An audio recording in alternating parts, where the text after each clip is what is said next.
Designed by Peter Moore, the Air Jordan 1 is a monumental sneaker and a classic silhouette. In 2015, we were treated to the return of the white, black, and varsity red home colorway of the sneaker, one of 3 pairs that MJ wore on court with the Bulls. Let's take a look.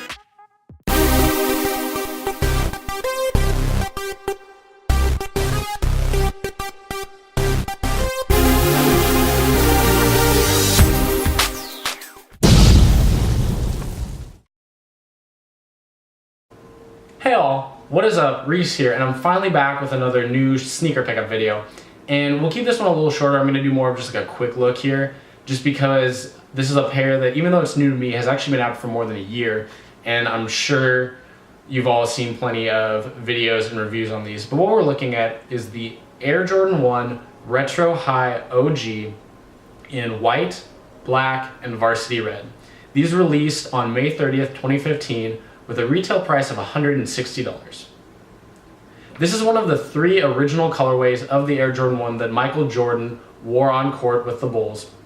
The other 2 being the away colorway, or the black and red, or the breads, and then the black toe colorway. So this was kind of the main home pair.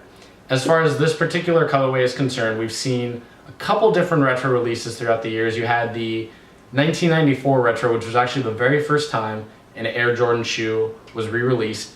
And then you also had them return in 2013, although that pair wasn't very accurate to the originals. Among other things, those featured Jumpman branding instead of the classic Nike Air. And they also, unfortunately, featured a leather tongue instead of the classic nylon, which to me takes away from the style and also is a lot less comfortable. I actually have a pair of those, and I don't love that feature of them. So I was really happy to see these come back in the correct way with that nylon tongue and the Nike Air branding, and with the better quality that we've seen since Jordan Brand started doing remastered retros. These definitely aren't the quality of something like the shattered backboards, which have really, really nice premium leather, but this has the good soft leather that actually has some responsiveness and character, similar to what we've seen on plenty of other releases recently, such as the white cement 4s. Now, one thing that I think is cool that Nike did with this release is kind of a throwback to the original 1985 release, and when you get them, they actually come unlaced just like they did from the factory. So it looks just like this. You've just got the one loop down there in black. And then they also, like in 1985, come with a set of white laces and a set of red laces. Now, I'll probably keep the black laces in. I think it looks best like this.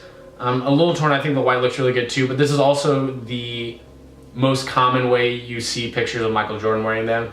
There are pictures you can find of both the white and the red laces, but the black is definitely the most common. It is cool though that they're doing that and including those laces, which is something that happened back when these originally came out.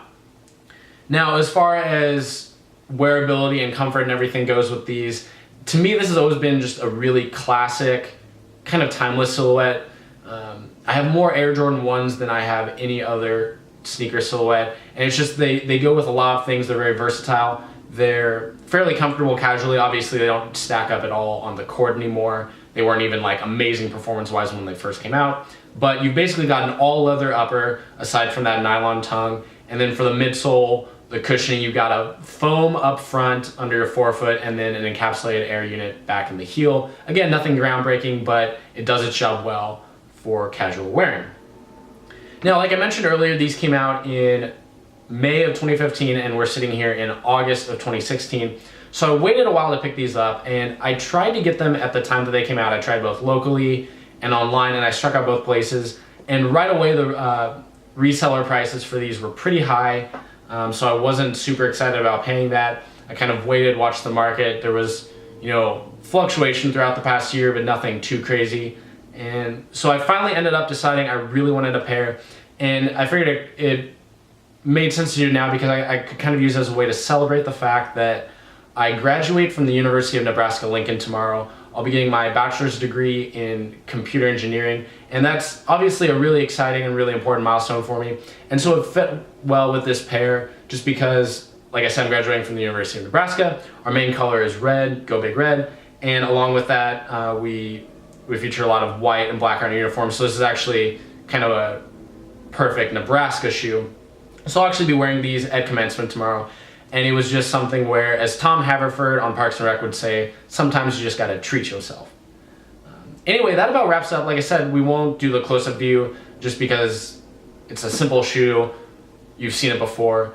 Let me know in the comments what you think of this quick look type format. Would you like to see this more? Would you like to see more pairs reviewed like this, especially some of the popular ones that just kind of flood a lot of the different accounts? Let me know what you think of that. As always, have a great day. Thank you so much for watching.